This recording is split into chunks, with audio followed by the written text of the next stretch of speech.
Welcome back, everybody, to this final panel for the Multispecies Heritage Conference. And we have three speakers, and at the end of this panel, for those people who've been with us throughout the 2 days, you will have been used to Gordon topping and tailing each of the sessions with poetry reading. For the end of this session, at the end of this session, we will be doing a brief summary, Brett and I, and then just a little chat through the what's next, what comes after this. But for now, we'll go straight into our first speaker's presentation. And just for a moment, our speakers are William Brown and David H. Fleming. So over to you. Okay, thank you.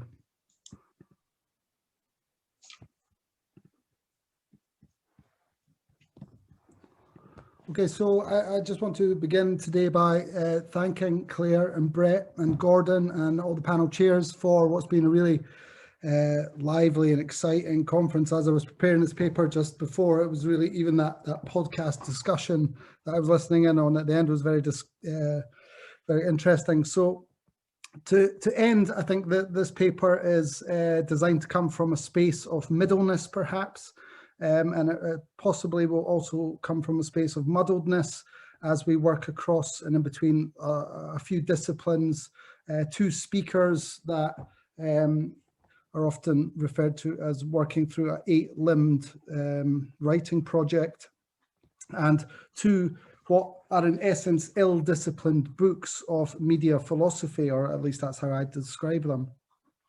The first one, which I'm going to talk about a little bit here, is our recently published monograph, which is subtitled Chromatophores Infernalis and the Emergence of Cthulhu Media. And later in the talk, will take over and speak to our later work and some of the themes that are emerging in that, which is about infinite ontology and streaming in the Cthulhu scene. So these two books, or these two works, are part of a larger project that resulted from being taken on an unexpected witches' ride, courtesy of our encounter with strange subaquatic cephalopods or cephalopods. As they're soft animals, I'm going to opt to use the non-Greek soft C when I speak about them in my talk. Will might shapeshift into the hard C. But Will and I both share a background in film philosophy and communications theory. And we didn't really begin our research together with animals in mind or as a starting point for our media research, but around 2015 and 2016, we began to notice an abstract animal hiding everywhere in plain sight, wherever and whenever we were encountering digital media. So in a protracted recce, or a mediated discussion involving archiving and taxonomy, we gradually became convinced that the cephalopod was emerging as something like the totem animal of our digital times. So if I recall Amelia's discussion yesterday, I think we might say that we were perhaps detecting a cryptic animalistic call, perhaps the call of Cthulhu media, if you will, if we nod towards our own weird Lovecraftian vectors. So we began to track these animals or research around their mediated history. And the more we dug into this, the more we began to perceive a profound convergence between cephalopod animals, or their Umwelt, and many of the habits and practices that are fostered by incorporating digital and screen technologies into our lives and worlds. For this reason, Laura Marks describes our project as something akin to a cephalopodic media archaeology. And certainly we would say that, as is the case with Jussi Parikka's insect media, we became fascinated by the idea that we could not only understand modern media as a form of electric animal, and here we borrow Akira Misura Lippitt's phrase, but that it was also useful to consider animals themselves as ecological forms of biomedia, here emphasizing the middleness of animal bodies and their ecological assemblages. So to momentarily rephrase this through a Deleuze and Guattari lens, we increasingly became aware of what was, or appeared to be rather, a shimmering molecular connection, or a block of becoming that imminently interconnected the kingdoms of cephalopods and the world of networked and digital computing, AI, and indeed semio-capitalism. One archaeological example worth pulling out in this talk relates to the historical work of the British zoologist and neurophysiologist John Zachary Young, who was famed for his groundbreaking comparative studies between the brain's neural intelligence and memories of the Octopus vulgaris and Homo sapiens. Young worked in Naples on cephalopod brains because these have larger axons and are easier to see and study than our human brains. And although it's interesting to ground the scientific heritage of human neuroscience and indeed memory studies in octopus brains and bodies, we also learned at this point that in the post-war era, the Marshall Plan threw some money towards Young's lab to see if he could help crack the problem of the cephalopod brain or help crack the code of the cephalopod brain in order to make more efficient computers. So this resulted in Young falling more and more under the influence of cybernetics during the 1950s, whereby the octopus progressively became the model for a living computer that contained rather than was defined by a memory. As Kohei Nakajima and others note, the resulting machines based on these animals' brain-body structures became part of the prehistory of artificial intelligence. Our argument in the book, or our larger argument, is that these alien forms of cephalopodic intelligence can be fathomed molecularly, entering into composition with the ancestors of today's digital media assemblages and the technocultural forms, so that the cephalopod emerges as the proverbial ghost that haunts the computer shell.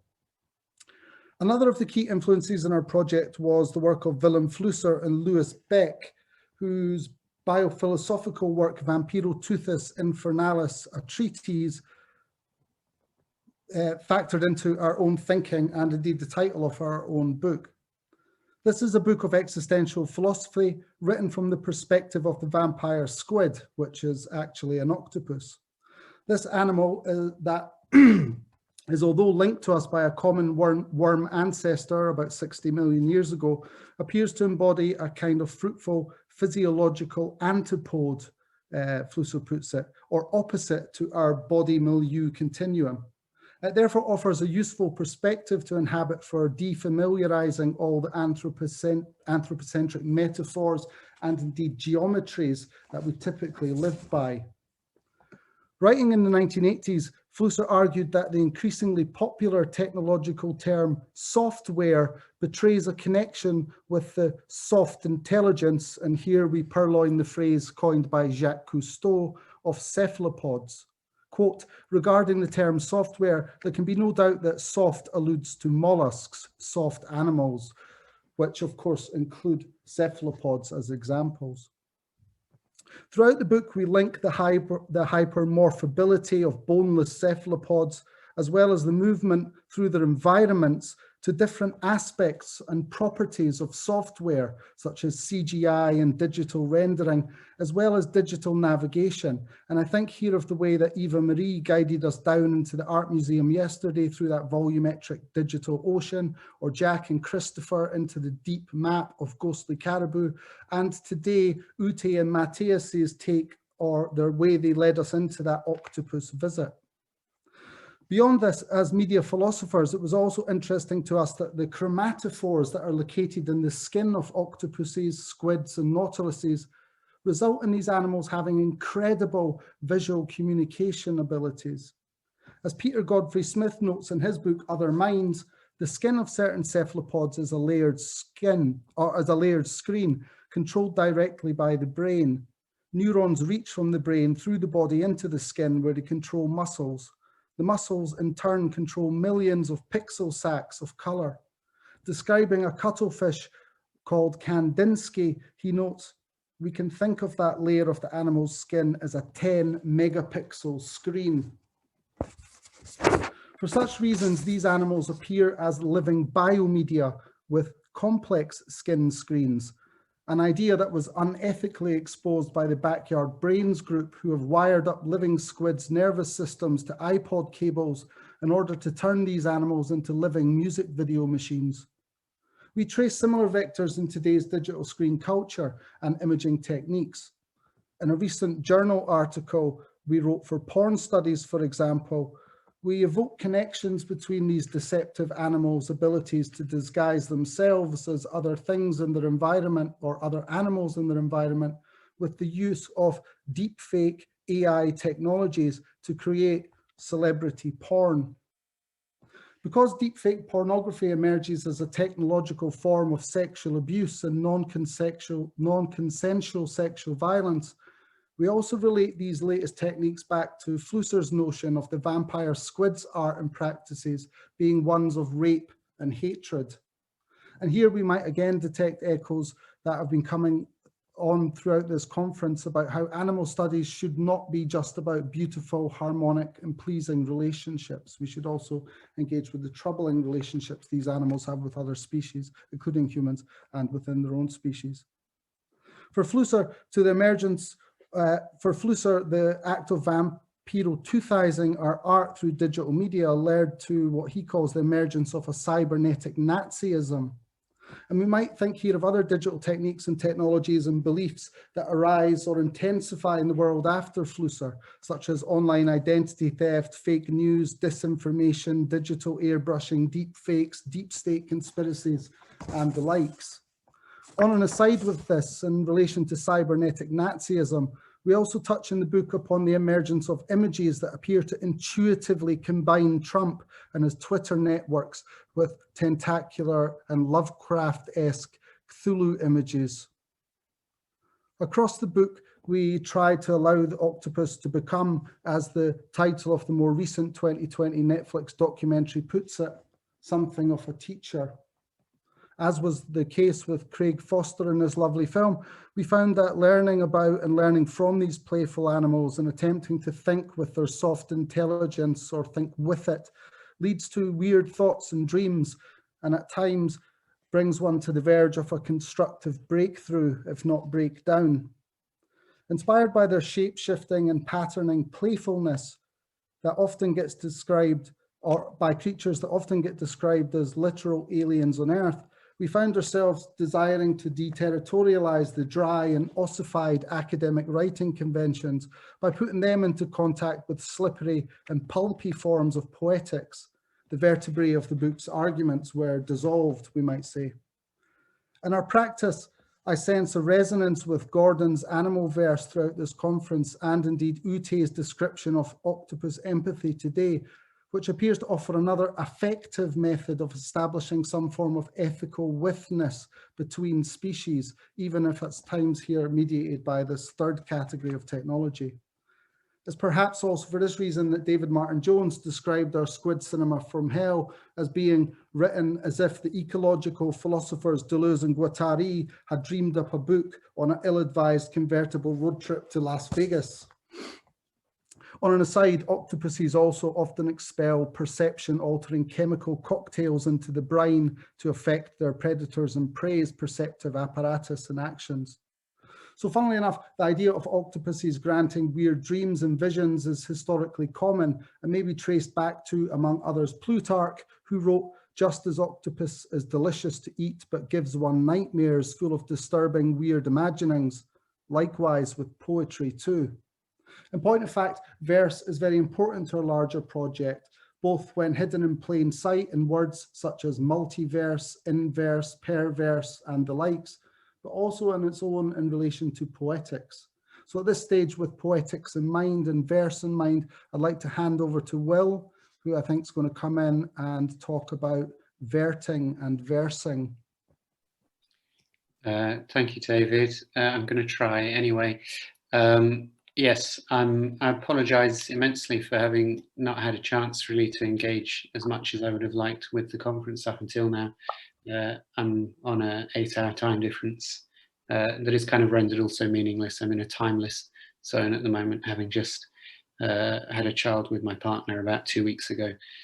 So I'm not even sure what time it is at the moment, but I'll try to gather some thoughts just to follow on from what David's been saying about the first book and about a second book that we're about 2/3 of the way through writing a first draft of at the moment. David earlier mentioned the way in which perhaps the common ancestor, as Flusser identifies it, between the human and the octopus is a worm about 60 million years ago. You know, the French term for worm is ver, and Baudelaire writes in Les Fleurs du Mal, you know, these sort of puns on how the worm, the ver, is also akin to the line of poetry, the vers, the verse, and how these both in effect are kind of long, stringy things that take us into new dimensions.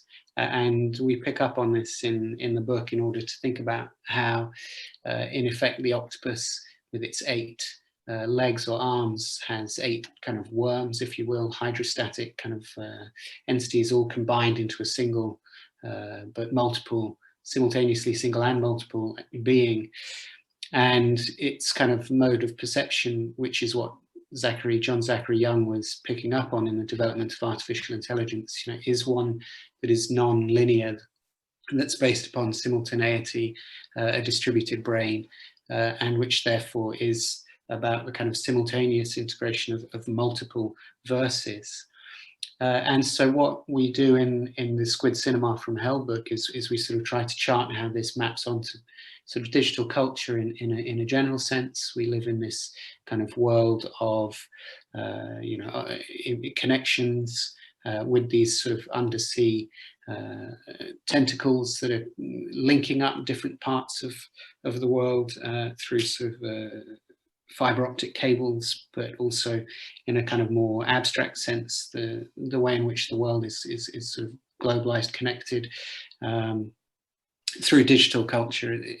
Even without the sort of the cables, well, the cables are necessary, but you know, even via the air, these are what I'm using right now to talk to you guys, even though I'm 4,700 miles away from those of you who are in the UK. And we sort of map this also onto the complex and distributed narratives that we get in the contemporary age. And we look at Quentin Tarantino's Pulp Fiction, at least as this kind of example, because in his use of the term pulp, he's referring, at least inadvertently, to the pulpa, the French word for octopus, pulpo in Spanish, and that Pulp Fiction, this kind of octopoid cephalopodic fiction which links different times and spaces, you know, therefore is expressing this sort of both cephalopodic and digital logic of our time. And that this works not just across space in a film like Pulp Fiction, but also across time, in the sense that we have different moments in time being connected across numerous texts, and that this sort of non-linear simultaneity approach to time is also expressive of a kind of cephalopodic logic that is also at work in the digital. And so the digital, which brings with it these sort of non-linear narratives, these complex stories, these stories with multiverses in them, in fact is also expressive of a much more long-standing logic, which is that of the cephalopod. I'm going to sort of limit it to 2 more things really that I'm going to say. One is in relation to, in part in relation to time. There's a physicist, Lisa Randall, who writes about how, in effect, it's sort of dark matter was responsible for the extinction of the dinosaurs. Her point being that in the depths of the universe of our galaxy, there's enough dark matter near the Oort cloud that as the galaxy rotates every 40 million years or so, the gravitational pull that it exerts will release some of the asteroids and meteors that are in the Oort cloud and send them reeling in towards the inner spaces of our galaxy. Most of them hit Jupiter because it's massive, and it therefore attracts most of these meteors, but actually some of them make their way through, and her hypothesis is that variously these meteors, or at least the one made its way through to Chicxulub in Mexico, which caused the extinction event of the dinosaurs dying.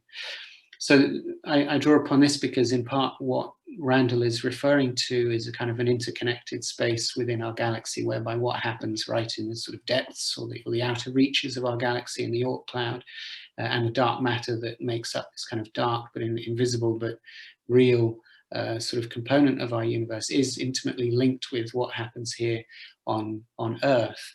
And one of the more sort of controversial points that someone has made about cephalopods in the last couple of years was that they are an example of what's called panspermia. So it's well known that DNA can arrive on Earth from outer space on comets and asteroids that crash into the planet. The Spanish flu that caused so many deaths in the First World War was considered to be an example, almost certainly, of a virus, so a strand of DNA that arrives onto the Earth from outer space. And because it's from outer space, we have no way of dealing with it. We've never been exposed to it before, and that's why it's so rampant and so deadly. So again, there's this sort of idea of connection going on between the extraplanetary and the intraplanetary. And a group of biologists and others, scientists, 33 of them, I think, signed this paper a couple of years ago, or about a year ago now, argued that probably cephalopods are an example of panspermia, not that they're directly aliens that have come to us from outer space, although that is often how people characterize them, including Peter Godfrey Smith, whom David mentioned. But also, that basically meteors crashed into the Earth, and this is how cephalopods, in particular octopuses, squids, and cuttlefish, so complex. Their claim is that these creatures are too complex to have evolved in this sort of sufficient time on this planet, and therefore it's as a result of their interaction with and sort of symbiotic evolution, symbiogenesis with these sort of alien DNA that they've managed to become so complex. Now, what the scientists don't talk about is how cuttlefish, squids, and octopuses are three species that share chromatophoric display and three species that produce ink, which are two attributes that they have, which the nautilus, a fourth cephalopodic species, does not have. The nautilus is generally considered to be a bit stupid in relation to the other three, as well as retaining its shell, which the others have gotten rid of. So in a slightly provocative sense, David and I propose that the reason why ink, the production of ink and colour display, chromatophores, are themselves perhaps the gift that was given to us from outer space, and which therefore means that these media, image display and ink, and therefore kind of all writing, in fact, are technologies that come to us from outer space and which are older, much older than humans, a kind of radical reworking of what we might call media archaeology, then, that actually media are not the products of humans, but perhaps humans are the products of media. So that's a kind of sort of provocative way in which we're trying to sort of take on these sort of different approaches to time, probably veering into the sort of the craziness. But to continue, just sort of last point then, with this idea of the outside, that from deep space emerging and that from deep time emerging into our contemporary world.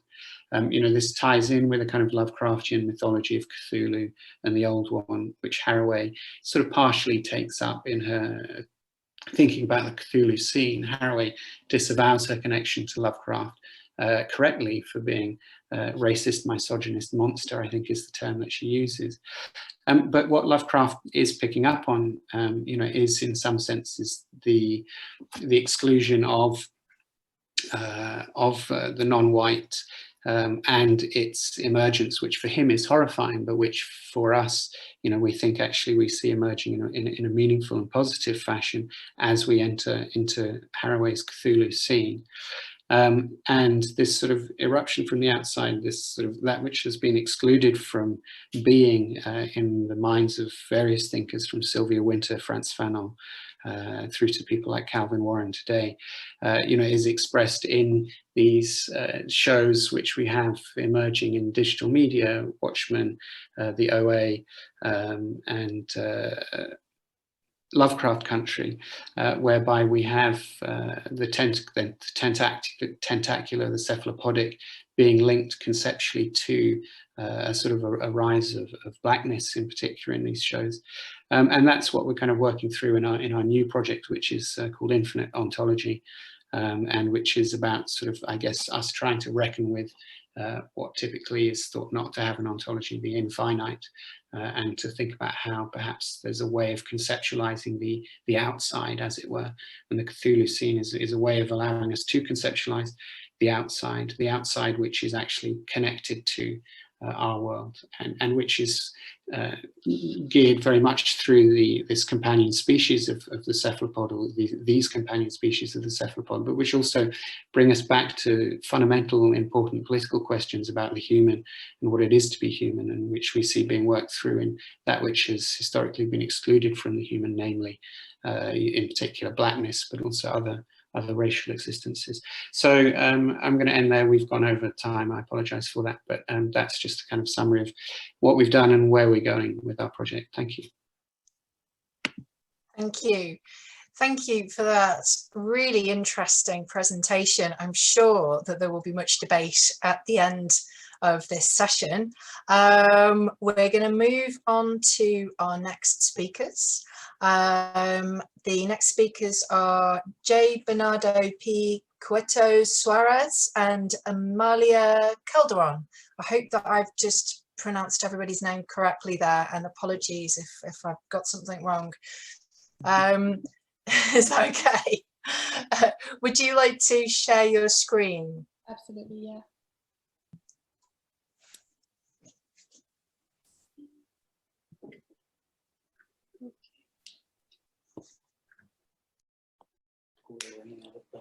Yeah.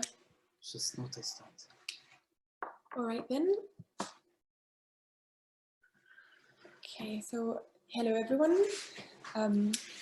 We are going to be introducing today our research project called The Water Language, and the title of our presentation is Water in Distress. Let us start off by talking about Katie Patterson and her artistic research based on planetary crisis and the embodiment of it. Patterson is a Scottish artist who in 2007 and 2008 operationalized a hotline for anybody in the world to call into a glacier. What they would hear would be the ghostly distress presence of the glacier as it slowly melted down to death. This is a very interesting example, not only of nature in distress, but also of how the human relationship to water is destroying both. The water knows this. It melts, it browns, it gets dirtier and less diverse, more volatile and destructive with each step, each second. The water reacts to the human-made capitalist crisis. This was the beginning of our project. Could we see water as a sentient being? Of course, it can be devised as a landscape of biodiversity, but what happens to the physical, tangible, and fluctuating body whose story and actions tend to disrupt and often intertwine with other species? In short, could the water be a legal being? We came across the case study of the Te Agua Tupua, the Wanganui River Claim Settlement from 2017. This is a bill passed from the New Zealand government after a historical indigenous claim onto the Wanganui River and its territories. By the government's action, the river acquired and was granted legal personhood, thus having all the rights, powers, duties, and liabilities of a legal person. Its territories included the subsoil, the plants attached to the bed, the space occupied by the water, and the airspace above. All in all, the river became the source of both spiritual and physical sustenance for all species in and around it, or them, if we want to use pronouns that entail beingness. The Maori Ivy, and sorry for butchering this word, the tribe that was most intimate with the river became their ambassador of sorts. This case was not only an exaltation of freedoms, but also a sharp statement on how world ecosystems are interconnected, and also how not everybody is entitled to be human and to the privileges that come with it, as per Agamben. It is true that also poet Astrid Beatrice wrote, previous to the settlement, several water poems, speculative fictions, and eco-poetics that ended up somehow being interlinked with the legal standing that the river now has today. Even the most normative discipline, which is the law, whose substance is made entirely of power that must be exercised, ends with a story. It is a story, and it can tell a different one. In 2007, it was legally recognized both the name and physicality of the river, effectively personifying it, as well as locating it as a living, breathing being. But what can we say for the citizenship of the water?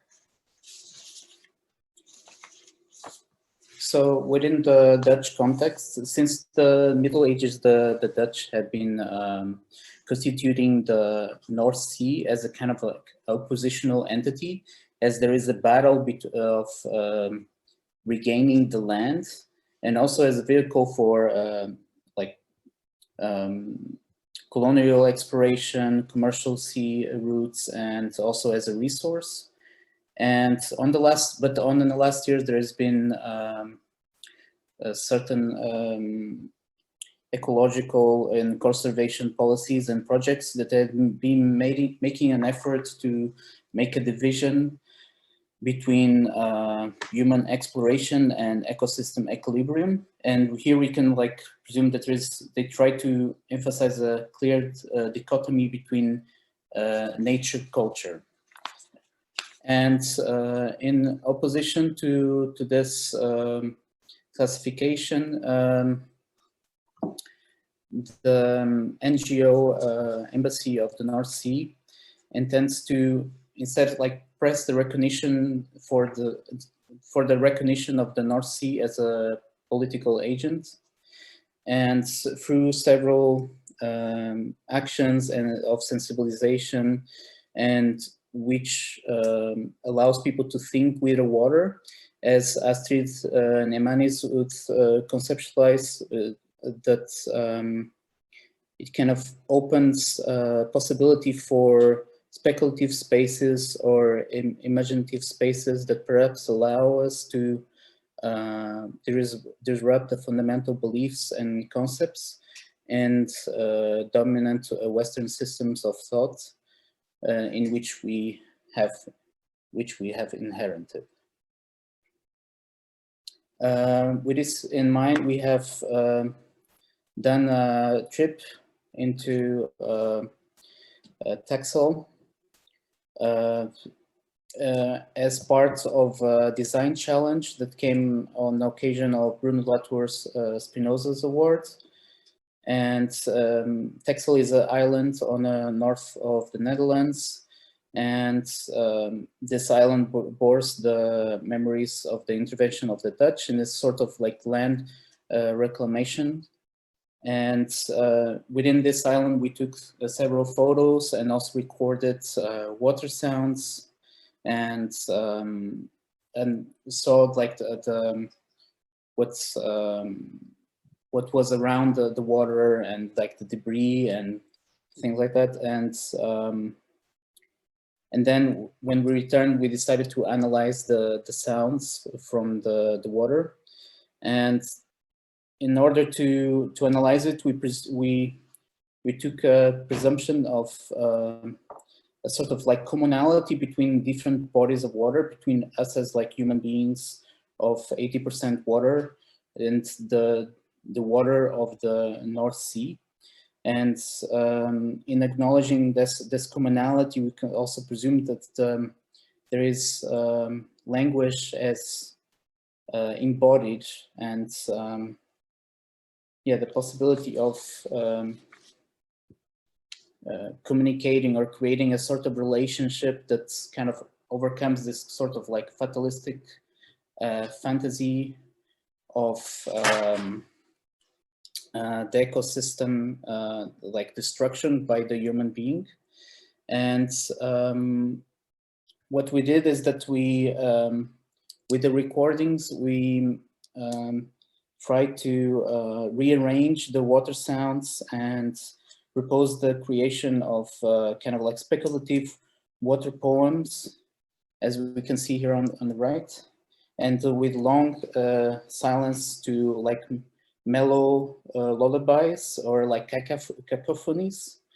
And in this sense, we tried to kind of create a sort of storytelling, of cultivating this kind of a space for the sea to talk, and the storytelling as a kind of a political method to create the possibilities of developing relationships of care. Yeah. Oh, and we use a wide variety of literature, as I mentioned before, Street Neymanis, also Donna Haraway and Puig Bella Casa, Matters of Care and questions of care as practice, and Posthumanist Applied Linguistics of Alistair Pennycook. We also very heavily drew from artistic research. In this instance, for example, we have just referenced the Feral Atlas, which we encourage you to check out. It's a 5-year-long research project by Anna Singh and many, many collaborators, precisely on the Anthropocene and the challenges that pose for all species.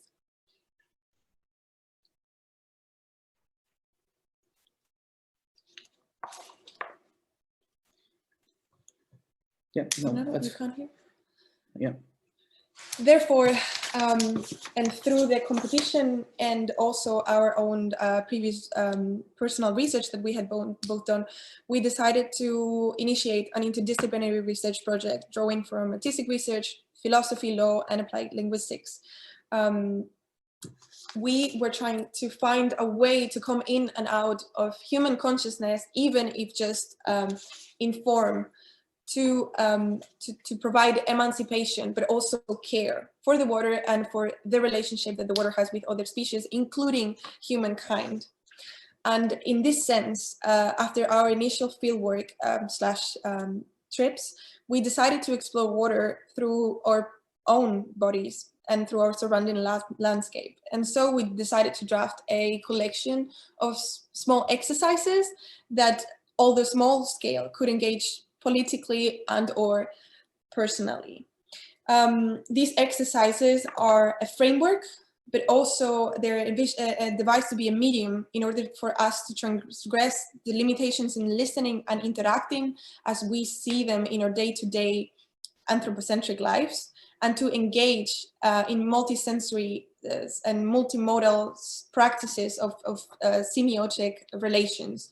Redefining objects and space and making different entanglements as per Pennycook and Haraway's tentacular thinking, but also non-human linguistics. We wanted to think through and with the sea bodily, listening as much as we were saying. Overall, we wanted to find an entry point into a different world in which we could spatially narrate, understand and care for the water as a multiplicity of interlayered voices. And this is the core of the project, to find how voices entangle together through species and landscapes, in this case, waterscapes. We wanted to reestablish our relationship to the water and overall planetary systems, but this is mostly also a point of nuance for us, in which we devise the problematics of hosting, for example, a legal entity. And in this small scale moment, the problematics that come with being the storytellers. Let me just walk you quickly through these kind of exercises. We devised them in 3 different categories. So first of all, language or systems of communication as formal human language. For example, the Latour Ofhead word, and I apologize for butchering those words again, was a poetry competition based on the Embassy of the North Sea, which, although human itself, had inherent similarities of trying to express something through a language that was out of your reach, as the Dutch language was for us, as the outsiders that we are. Then we got Care for Bridges, which is a public online activist project that involves storytelling around bridges and the surrounding water areas. And following that, Embodiment moved our curiosity. We wanted to think about politics of location. Embodiment is obviously spatial, but where are our bodies? Where are our minds? Where is our waterness specifically? Can we be, I don't know, say a human natural archive? Is the water a queer body? So we started with ASL. But we quickly moved on from this type of embodied language, since we realized that we have hands and most other species do not have these hands. So we moved on to choreographing waves, and that this is a two-folded exercise that we did. First of all, we tried to see and remember the words, in quotes, that a wave could say. For example, a crash. So we took a series of photographs following the body and the sound and the movement of the wave. And then we moved on to the second part of the exercise, which was trying to create similar patterns with our bodies through dance.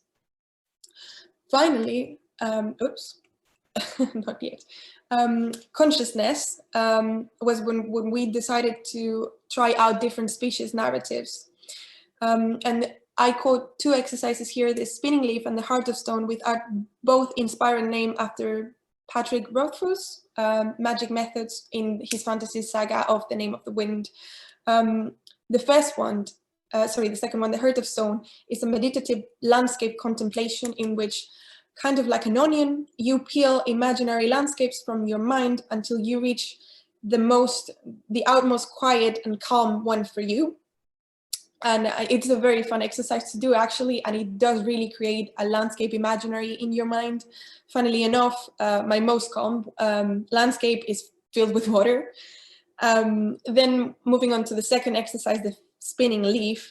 This is an experimental dialogue in which you answer spontaneously the first thing that comes to mind from a series of prepared questions revolving around the topic of water in this case.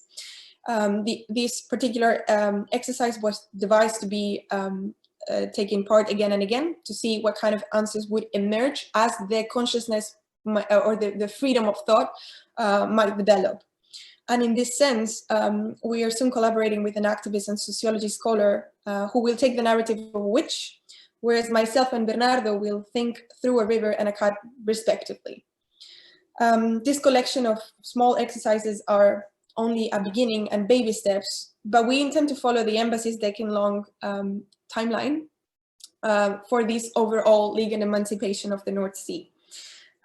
This imaginary of communality as being bodies made 80% out of water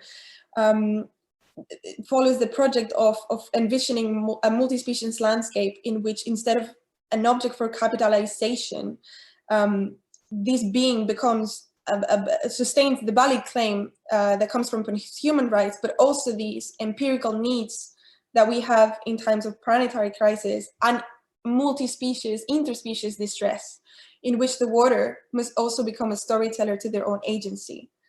We must thread stories together to create a multi-species tale. This is a voice of urgency and agency that, as per Haraway, must be heard. And now, thank you very much. Can we stop sharing, Bernardo? Do you know how to do that? Yeah, yes. Okay. Thank you. Thank you very much. And again, another fascinating paper. I'm going to move on quite swiftly. And apologies, I'm moving us all along quite swiftly, just so that we can sort of get back to time and to leave space for discussion, because I know that there's already been lots of discussion going on in the chat. And it would be really great to kind of bring that, into this central forum.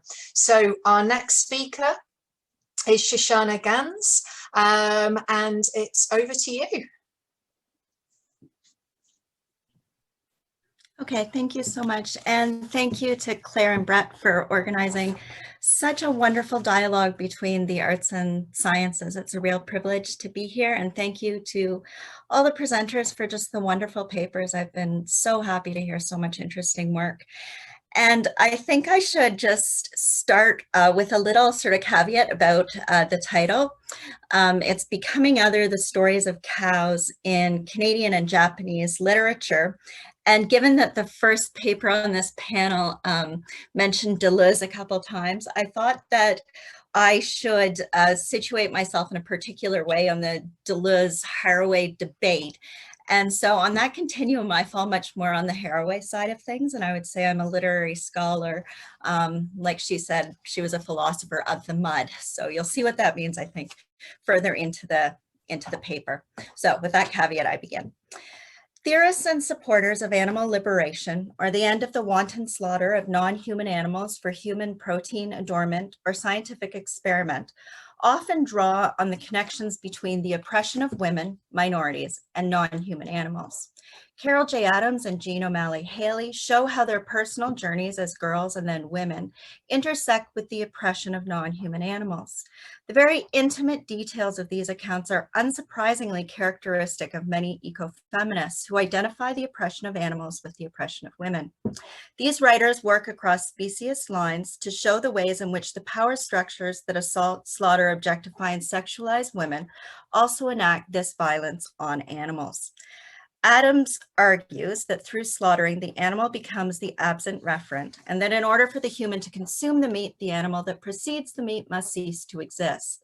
The animal that must be there for there to be meat must be absent from the food. The absent referent allows the person eating the dead animal to forget about the animal and consume the meat or protein that has filled the absence left by the death of the animal. Adams argues that in the same way that animals are replaced by the absent referent in meat, so too the definitions in culture of violence against women often negate or make absent the woman.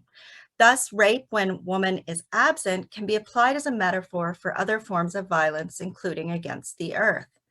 Adams further argues that through the function of the absent referent, Western culture constantly renders the material reality of violence controlled and controllable metaphors. In this way, while meat eating and rape appear to be discrete forms of violence, they commingle in the absent referent. While making compelling arguments for shared violence through absent reference, or the biopolitical manipulation and normalization of patriarchal values that through the absent referent allow pornography or even promote that men need to eat meat to be strong and virile, these arguments fail to account for a perspective that moves beyond the reaches of the detrimental power of patriarchy and its insidious influence through biopolitics. This paper argues that in the discussion of animals, and particularly cattle, the non-human animal must be seen to stand for more than a metaphor for women's suffering, or a conduit for capitalist profit, or a source of male strength and virility, among the host of other use values for the cow. In fact, the cow must be seen as an entity outside of its use value, and it is only by introducing and exploring ways of seeing the intrinsic worth of life as life, cow as cow in this case, that the problems of reacting against the patriarchy and thus still being a slave to the systems of thought perpetrated by the patriarchy and its manservant capitalism can be overcome. Nishino, the central character of Kaimura Yusuke's Sacred Cesium Ground, is a woman acutely conscious of her alienation as a worker and her husband's abusive identification of her with the bovine species. The escalating emotional abuse at home culminates in a violent altercation where her husband reduces Nishino to her reproductive capabilities and finally identifies her as a cow. Without her earning power as a worker, her husband deems her worthless and suggests, quote, "What if you just gave it up? Not as though you get any pleasure out of life, right?" At this point, Nishino begins to imagine resistance by volunteering at the Fortress of Hope, a farm dedicated to preserving the life of cows contaminated by the fallout of March 11th, 2011 in Fukushima, and ordered to be slaughtered by the government. When she explains to her husband that she would like to help at the Fortress of Hope, he responds, "Give it up, give it up. What are you going to do there? You go someplace with that high level of radiation, and you realize, don't you, that you will never be able to have children." Nishino responds rationally and scientifically to this prejudiced response with the following: "That's just not true. That's the kind of bad science that has caused such pain to people who live in that region. Think of the people who were in Hiroshima and Nagasaki when those bombs were dropped. There is no proof that the radiation had any effect on their children." Later in the discussion, he further reduces her to her reproductive potential when he states, "It would be a waste during the years when you can still give birth, be a full woman and all." While she challenges her reduction to this biological capacity, he further identifies her use value with that of a mere breeder in an attempt to silence her, shouting, "Stop talking and eat already, you cow," followed by striking her head with the soup ladle. After she screamed, "That hurt," he responds, "A little thing like that? How could that hurt a cow like you?" Then he struck her again. It is at this point that Nishino identifies a crossing over. I had become cow. With the hooves of my front feet, I was skillfully holding the chopsticks and the rice bowl. He was getting angrier and louder, shouting, "Eat!" A whack of the ladle. "Eat!" A whack of the ladle. "Eat!" A whack of the ladle. "Eat!" A whack of the ladle. "Stop it!" I tried to cry in response. But my voice had become a sound that stretched through the apartment. Moo! While these incidents of domestic abuse are recounted in the text as memories triggered by her identification across species lines with the cows she is helping to care for at the Fortress of Hope, it is these discussions that initially cement her resolve to help take care of the cows that society has deemed worthless because their milk and meat is contaminated and can no longer be of use to humans. Nishino defies her husband's condemnation of her as a worthless cow when she identifies the value of volunteering at the Fortress of Hope to help other cows deemed worthless by the dehumanizing forces of capital. Nishino describes the first encounter with cattle at the Fortress of Hope in terms not dissimilar to Mary Louise Pratt's formulation of the contact zone, that place where different cultures meet and appraise the other, often in situations of uneven power relations. Kimura writes from the perspective of Nishino. When I looked up again, a group of large unmoving cows were planted directly in front of me. They all stared at me warily, some from the side, some straight on. Again from the back came a bellowing like a conch shell trumpet. I studied the cattle right in front of me, so close I could hear them breathing. They were huge, oppressive. The encounter is an exchange between the human and the cattle. Nishino looks at the cows and the cows stared at me. She further interprets the stare as wary, but then moves back into merely descriptive language where she situates the position from which the cows stare. Nishino describes without interpretation the bellowing and then further reiterates that she is studying them from a very close range, so close she can hear them breathing. She then observes their size from this range and discusses this as threatening, employing such words as oppressive and menacing, noting that if they had any wish to, these 400 plus kilo creatures could easily have trampled my lightweight body into unrecognizable pieces. Nishino develops her understanding of and relationship with the cows in a variety of ways that involve bodily encounters that utilize the senses. It is her first encounter with the animal shit that fully registers her bodily encounter with the animals. Nishino, quote, "made off through the mud, but with the first step I gasped. I realized that this mire, although it looked like regular mud, was actually excrement and manure from the cows. Manure that is like mud. It was mud shit. After Nishino has passed through the manure, she realizes on the other side that the manure was less vile smelling than expected. A familiar compost smell was in the air, but nothing so strong as a stench. It seems significant that there is a crossing over that takes place and a going through trial by excrement. In Turner and Turner's work on pilgrimage, they would refer to this stage of crossing over as the movement into a liminal stage, where the subject is open to becoming other, that is, to change and grow through the journey. That Nishino recognizes something familiar and identifies the smell of the shit as less strong and displeasing than expected marks an openness to identification with the other and with her own animal nature as connected with and similar to that of the non-human animal. The actual crossing over into cowness takes place when Nishino is walking through the muddy, swampy area where the dead animals and excrement are piled. In the words of the author, "The earth heaved, and in the next moment I found myself in the mud like I had been thrown. I had outstretched both arms to brace myself, only to find I was now submerged up to the ears in mud that smelled like pus from a festering abscess tooth. Some must have gotten in my mouth because a sour, bitter sort of flavor was spreading across my tongue." Nishino is unable to get up out of the muck of excrement and decomposing dead cows, and it is while literally stuck in this muck that she realizes her position as being the same as the cows. Quote, "I had just become one of those cows, covered in shit and piss beside the melting bodies of comrades, hollow-eyed and awaiting death."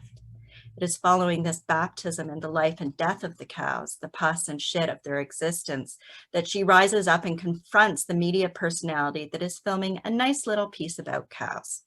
Nashina picks up the shit and shoves it in the famous media person's face, shouting, "Look at this. Take a good look at this. You see this? This is evidence of life. It is proof of life." While the CCM that has condemned the cows to an existence outside of the use value of the cows to humans is invisible, the shit of the cow's existence is a physical presence that can be felt, seen, and smelled. It is undeniable. Nashina, in exalting this proof of life, has thus done more than simply cross over into becoming one with the life and death of the cows. She has risen from the muck to proclaim that this mud shit, this CCM mud shit, this filled to the brim proof of cows that had lived and had been abandoned, look at it. The madness of this identification with the abandoned cows and the need for this proof of the inherent value of all life is at the center of this text. In one of Nashina's ponderings about the power relations between humans and cows, she wonders, what if they were to throw off all the yokes that have been placed around their necks by the humans? What if they awoke to all the anger around them? What if they chose to run amok, to fight for their own right to live and for their own dignity? This idea is not developed in the novella and in fact precedes Nashina's immersion in the shit and realization of the value of all life as life for its own sake, as proof of life. However, in many ways, this serves as a useful bridge to the work of the Canadian author Robert Moore's The Golden Book of Bovinities. In this work, he poetically reimagines the power relations between farmer and cow and human and cow, written from the perspective of the cows. Quote, "It is said that in the world before this one, cows ate men. We hid in their dreams and fell upon them while they slept. The sobs they made as the instruments were handed round struck all who heard them as vaguely cow-like. That was the worst, almost too much to bear. And then it wasn't." In the poem that follows, Moore continues a thought experiment involved in an alternate history where cows grapple with and eventually justify the mass slaughter of humans in ways that are similar to human justifications for the slaughter of cows. We'd gather them together in enormous corrals and try to explain over the loudspeakers that it was either them or us. Not once did they give us any sign they understood or in any way appreciated the time and effort that went into what amounted, in fact, to a kind of apology. Such creatures, we agreed, were not only ungrateful, but impossibly dim, so we tore them limb from limb. In the final poem of section 2 of Figuring Ground that precedes excerpts from the Golden Book of Bovinities, reference to the prehistory of cows is invoked in the old gods store their eyes in animal skulls. The poem opens with the speaker stopping the car to photograph cows beside a graveyard. The clear connection here between the life and death of cows and the memorializing of their life and death is made by the photograph. The second stanza invokes the elegiac season of autumn and the red of bloodshed in lines that read, "Silent red cattle, fiery autumn dusk, the last of Apollo's sacred herd." The third stanza notes this pasture touched with blood, and then explicitly invokes slaughter, the knife, and history in the lines, "If history's a slaughter bench, now is the knife." While the history of cattle does involve slaughter and bloodshed, the now of the knife ushers in the present practices of mass slaughter of cattle in the global industrial beef empires. Short Untitled Poem by Short Untitled Poem, Moore examines the life and death of cows. That the poems are short and untitled reflects in their form the unnamed and undistinguishable lives of cows. The poems are unflinchingly written from the perspective of cows and draw attention to the many contradictions in humans' behavior and language around the use of cows. The poems describe, quote, every cow as a prophet for a new religion, and question sayings such as the milk of human kindness. Other poems describe the mass depression of cows and contemplate the various thoughts, feelings, and actions that fill cow days. Moore may not, like the first person narrator, Nashina in Sacred CCM Ground, become cow through a long immersion in cattle experience, but he does urge in his first poem in the Golden Book of Bovinities, pretending to be cow through meditation. After guiding the reader through a meditative process of metaphorically becoming cow, the reader realizes that the poetic persona responsible for this perspective is bovine.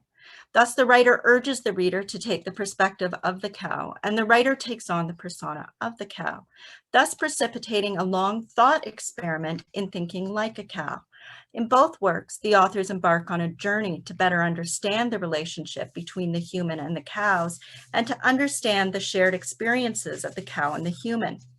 In the case of Chimera Yusuka, Nishina first becomes cow as a result of her husband's abuse, and more likewise acknowledges the shared experiences of women and cows in the breeding process. And when he ends a poem with the following, little wonder some of them suffer the name of cow. However, Nishina most fully crosses the species barrier to become cow through her experience of caring for cows. In the case of Robert Moore, the narrator is a cow, and the reader is urged to pretend to be cow with the bovine narrator. Thus, in both works, the reader crosses over the human-cow barrier to hear, think, and feel like cows. I'd like to conclude by following the lead of the Japanese poet and critic, Keijiro Suga, who likewise writes about sacred cesium ground in an article that he concludes with one of his own poems. I want to share a poem about the place I live and about an experience of crossing species boundaries with the ubiquitous moose of Newfoundland and set in the place where I live. Being moose. They claim they aren't wild creatures, as children will of nearly tame animals that visit backyards and gaze back unconcerned, wander nearer every season, young ones sinking in snow, even younger still sniffing spring air. Maybe they aren't wild to children born on the rock, but they also aren't from here, like me, don't belong, but stay, survive, thrive even, birth their young, lose their teeth, eventually leave bones behind. Do they fear guns and hunters like I do? But they haven't told me, and I don't ask. Really, we have only communicated once, coming down a steep mountain trail in summer after picking and eating some unripe partridge berries. I glanced to the side, and there she was with her calf.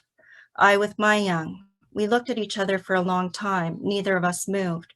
Her calf kept eating leaves, and my young didn't seem to notice. But those big brown eyes, deep and wide, had knowledge and life, a daunting peace and sureness. I just looked back, knowing only what all animals know. We are both animals. We feel the other's being near us. We see the other's gaze, interpret. It was a long moment. I could have stayed longer in that absence of fear and presence of peace and knowing, but she went back to eating. I followed the loud, small animals crashing down the hill, unknowing. Thank you.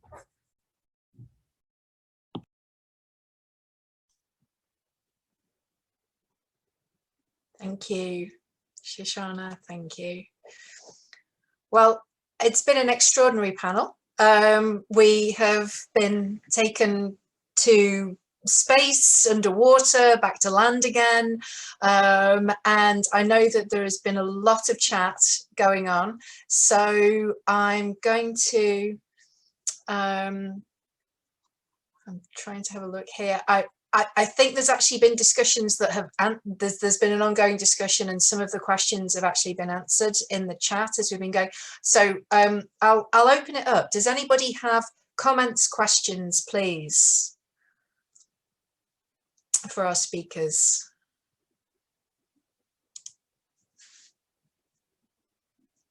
Does anybody want to start us off?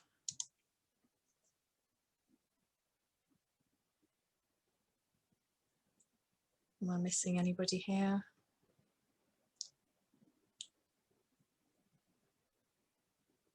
Shall I go back and have a look at the chat? I'm sorry, if I missed somebody's question, because I could see there was a lot going on in the chat, so I'm just going to go back. But please, if anybody wants to jump in, that's fine. So So Tom asks, if cephalopods are so playful and interesting, such good teachers, I wonder how they came to be interpreted as a symbolic of evil. It's a signpost that begins well before film, then carries on into it. It doesn't seem to match the elements of their actual personalities. Do you think it is appearance or that inscrutability that makes them seem alien? And I know there's a sort of discussion after that, but I don't know, David and William, I don't know if you want to sort of elaborate a little more in response to that. Sure. I don't mind picking up a little bit about that. I actually see that one of the later comments is about Descartes' great chain of being, and you can also put this into the Chinese context as well, with the chain of being, with the hierarchy from, let's say, heaven down through mankind, down through the animals, you know, these usual problematic ways of framing and looking at things. But Flusser makes the interesting point that within the animal kingdom, there is again a hierarchy in place that moves down through mammals and then vertebrates down to the invertebrates. And because these creatures are perceived to be slimy and soft and gooey, they elicit a disgust response, and many people write about that disgust response, and you can see how horror would easily channel that and use that as an effective force in its forces. But the question as to why things have changed, I think, is quite interesting, and I think it's a lot to do with changes in culture and changes in media, and we see, like, I used one of these slides from one of the Pixar movies, Finding Dory, I think it is, and in that you get these cute little octopuses, and Will makes that point that there's a fine line separating the cute from the disgusting. But I think that increasingly we get access to them because of digital cameras and digital media, and we get to see beautiful documentaries like My Octopus Teacher. We get cephalopod literature that brings to light the beauty and playfulness of these creatures rather than their disgustingness. And I sense there's been a sea change in the perception of these animals and their abilities. And I would link that back to Ute's project as well that we saw there. I see you too. Yeah, no. Maybe if I can shortly jump in that, because I've seen a lecture by Otto Latva, and he talked about how did this monstrous appearance, when did it start? And actually Aristoteles, he still talks about the octopus as a humble, nice and friendly creature, and it's curious, and and also the fishermen, they don't talk about the octopus as a monster.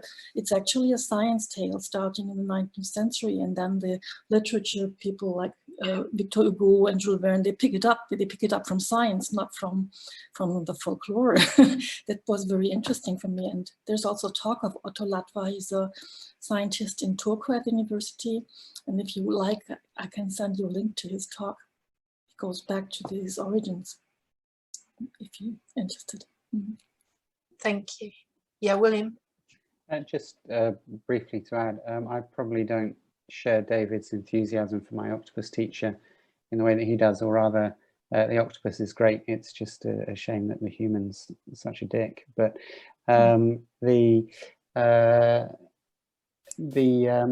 just sort of simply put, in some ways, one of perhaps the sources of horror about the octopus is the fact that it has no shape. It is a kind of literal manifestation of the informe, as Bataille would have it. But the informe, for us also links to the information of information culture and so on. So that there's a kind of a sense in which the dimensionless, that which comes from beyond, as sort of the metron of human culture, is terrifying. But at the same time, that's always going to be, that can equally be an epiphanic, enlightening experience as much as it can be one that terrifies us. It's as much to do with our attitude towards the outside as it is to do with any properties that which is outside sort of actually has. But it is that strange line though, because I was thinking about, like, with octopus, we're horrified, they're monstrous, but then something like the blooms that you see of what are those creatures? I'm losing my mind. That are cuttlefish.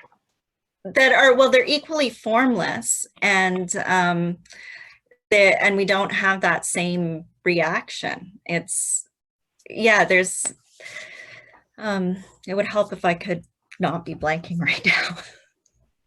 Jellyfish. Jellyfish? No? Thank you. I'm looking at, I have all these different, like, urchins and sand dollars that I'm right in front of me, and I'm like, what is that other one? Jellyfish, sorry. Yeah. I think there's a kind of mixed response to jellyfish in human culture. You know, these, they are, if you have Apple TV, you know, you're half of your screensavers are jellyfish and the other half are, you know, satellite imagery or drone imagery of cityscapes and so on. But and therefore they're kind of considered to be quite useful. But you know, there's a lot of fear and anxiety around jellies as well. You know, especially ones that sting us. So good evening, everyone. I'm Otto Latva from the University of Turku in Finland, and today I will be telling you about how. Sorry. Sorry. An extra person. Wow, he's also not here. No, he's not here. I was just looking for the link, but it's a password saved link, and I will send it to you. We really had an extra paper there. So, Uti, did you want to add? No. Okay. I just checked the link.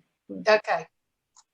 Yeah, Brett, did you want to? I don't know. Have you seen in the chat? There's a question from Olia. Yeah. Okay. Sorry, I didn't know. That was the next one. I've got that one. Sorry. I've got that one sat there. No, absolutely. Olia, do you want to ask your question again? You said I see some interesting parallels between Shashana and Tom's paper. The feelings and modes of acting towards animals bleeds over into similar or parallel forms of thinking about with the humans. Do you want to? Are you still there? Is Olia still there? Yes, I'm still here. Hello. Sorry. Hi there. Do you want to? We can't hear you. Are you far away from your mic at the moment? Because we can't hear you. Shall I read out the question, and I'll read out the rest of the question. So I see some interesting parallels between Shashana and Tom's paper, that feelings and modes of acting towards animals bleed over into similar or parallel forms of thinking about other humans, perceived permissibility in consumption or in abuse, for example. Curious about the chicken before egg take on this question. Do our feelings towards animals inform our understandings of human others, or the other way around, I wonder? Would love to hear thoughts from presenters. All right, apologies for lack of camera, internet speed is pretty unstable. Apologies, I hadn't got all the way down to the bottom of your comment there earlier. So shall we throw that over to Shashana first? Sure. Well, I think it's a pretty contemporary question, just in light of what's going on right now. So many of the people working in the animal industry are immigrants and racialized and impoverished people, at least in Canada and the States, I think. And that has made them a lot more vulnerable. And so the connections are pretty clear there. I've been teaching recently. This is actually the third paper on cows that I've given, totally different papers, but I don't know if you know this work, My Year of Meats, but Ruth Ozeki makes these just beautiful connections in a novel about sort of documentary forms. The treatment of racialized others, particularly in the States, and because of the employment in the animal industry, the effects of that on their bodies are similar to that of what's being done to the animals. And she also goes back historically to when they gave DES to cows as well as women, so that in that case, women weren't just being treated like cows, they were getting the same exact treatment with similar results. sort of partial answer, maybe.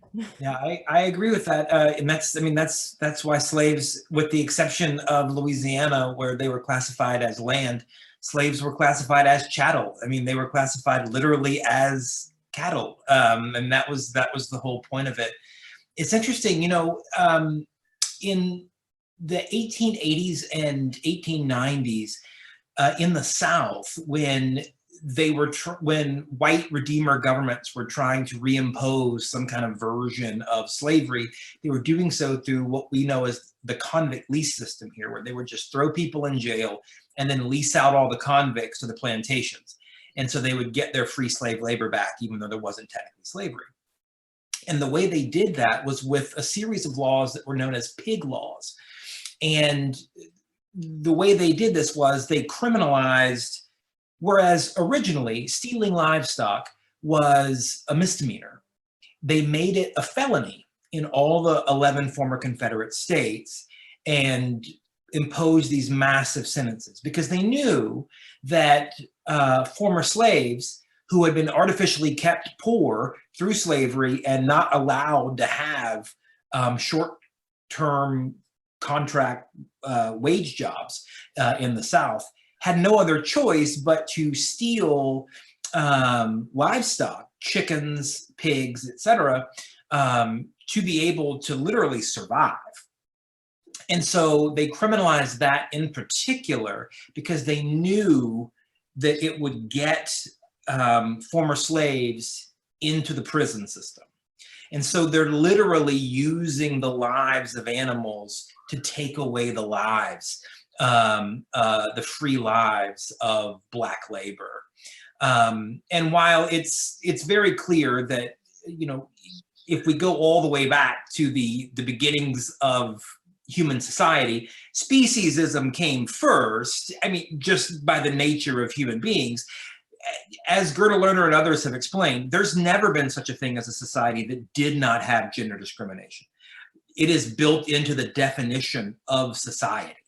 And so while there is a chicken and egg thing, I guess, they've really built upon themselves over the years, and they have been used as cudgels against the other in myriad ways, not just over here in the Western Hemisphere, but really throughout the nature of sedentary society.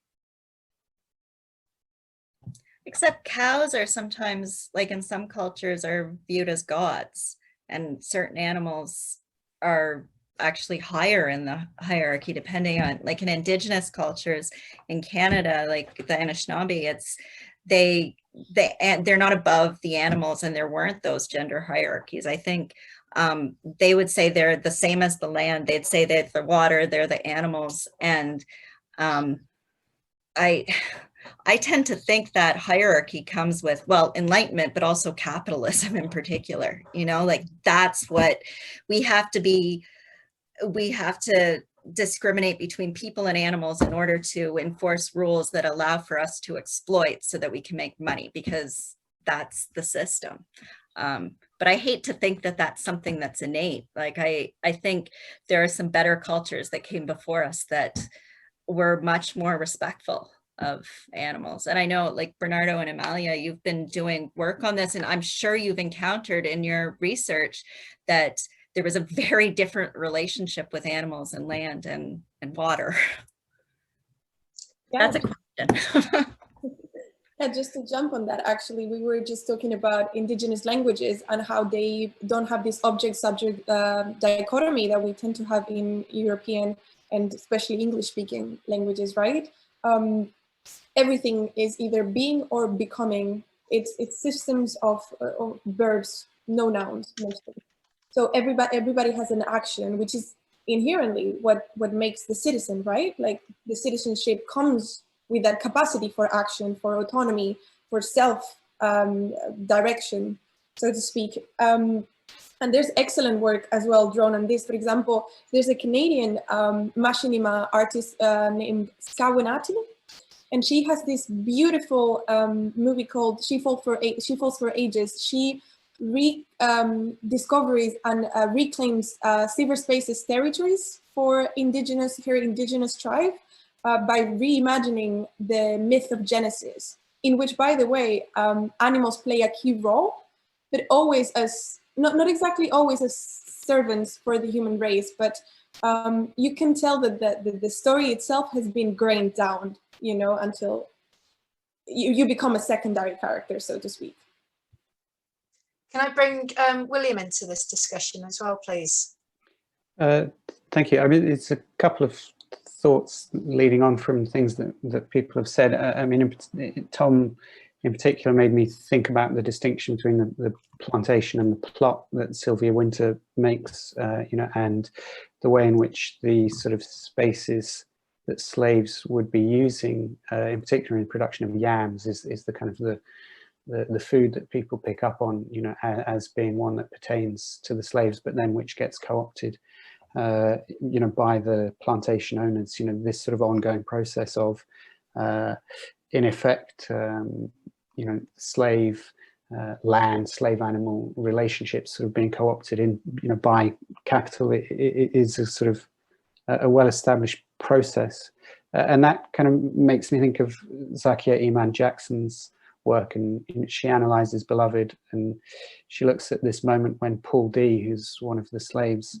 has a bit put in his mouth, and he's sort of made to be treated like an animal, except that Paul D looks over at this point in time and he sees Mister, which is the rooster on the plantation, and he kind of actually envies Mister, and he considers himself to be less than the animal. And Jackson sort of draws upon this to basically argue that the kind of the human-animal relationship is actually secondary to the human-human relationship, and at least in Jackson's kind of argument, it's the relegation of the black into the kind of non-human, which involves the necessary invention of the animal, which then in turn allows for kind of capital in its sort of broader sense to sort of come into being.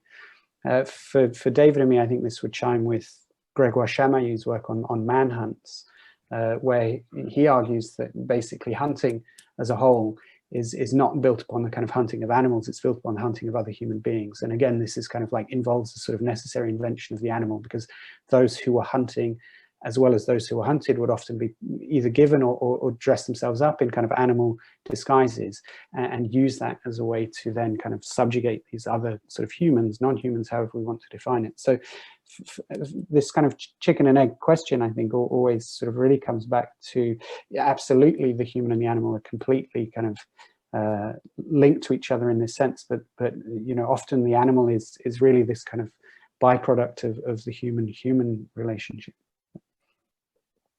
Thank you. Could I bring Shashana and Bernardo and Amalia into the main conversation, because there's something really fascinating happening between the three of them in the chat at the moment. And just to go back to Shashana, to the point that you've made to Bernardo and Amalia, but notice how in the Genesis story, God didn't create the water. It was always there. I don't know, could the three of you maybe pick up and expand on this conversation that you're having, because there's something really fascinating going on here that I think would bear sort of unpacking a little bit more. Well, I can't, like, as I said in that, I cannot claim that idea. I've just been teaching Rita Wong's Undercurrent, and she does an amazing thing where she connects all that we've done to the water, but how much the water is a part of us. And she makes that point about the water being there before, but she also brings in, and often doesn't translate, all of the indigenous languages for the waters that she's looking at.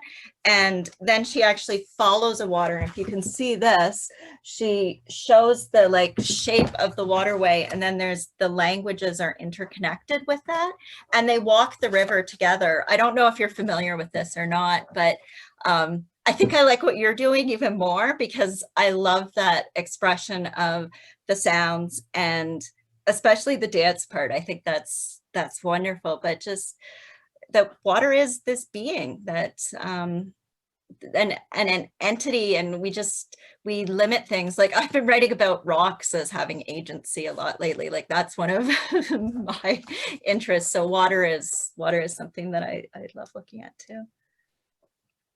Yeah, I mean, absolutely. First of all, I love that book. The idea that it starts at the top of the mountain and it follows the flow of the river down through the different species that interact with the river itself. It's wonderful. But then it kind of reminded me of natural histories and how there is a push now for this idea that not exactly the water was always there, but that water precedes human history, right? And it kind of embodies our memory as well. We are, because the water remembers maybe what happened with some tectonic movements thousands of years ago, and this is the landscape that we now encounter and has allowed us to exist, for example. I think that's something that we often disregard politically as you know, like as some sort of stigmatized past, or more of a story of a speculation rather than the actual factual past than that we really have. But also when you talked about rocks, we were having a conversation before, Bernardo and I, on Haraway's opinions of a potato and a dog. And yeah, we were just trying to find the so-called, if you want to elaborate on that, the intrinsic value of a potato for a worm that might be much more than it is to us, for example. Yeah. Do you wanna? No? Okay. I think she writes about the worm too as like this being that, you know, burrows under and decomposes all of these things, and like these things that we don't give value that are so absolutely more important than so many humans that we give this like higher value to, just for the cycle of everything in the universe. Okay. Do we have any more questions? We have a few minutes left, so we could perhaps take one more question or another comment before we finish this panel. Is there anything else, any other comments that anybody would like to make? And if I'm not seeing you and you're indicating, Jess, yes. Hi. So I was particularly struck by the moment in the story where the protagonist realizes that there's all these similarities between her and the cow. And what was particularly interesting to me was when she fell into the decomposing waste. And yeah, I just thought maybe would there be an opportunity for us to discuss why is it that something that, a substance that we obviously can almost empathize with, but we have pure disgust from, why is it so emotive that it makes us think beyond our own species boundaries?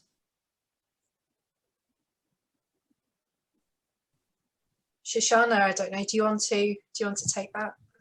Yeah, it's a wonderful question, and it's something I have given some thought to. I grew up around a lot of cows, and so my relationship with cows started very early, and it was one of fear initially because they'd chase us in the fields.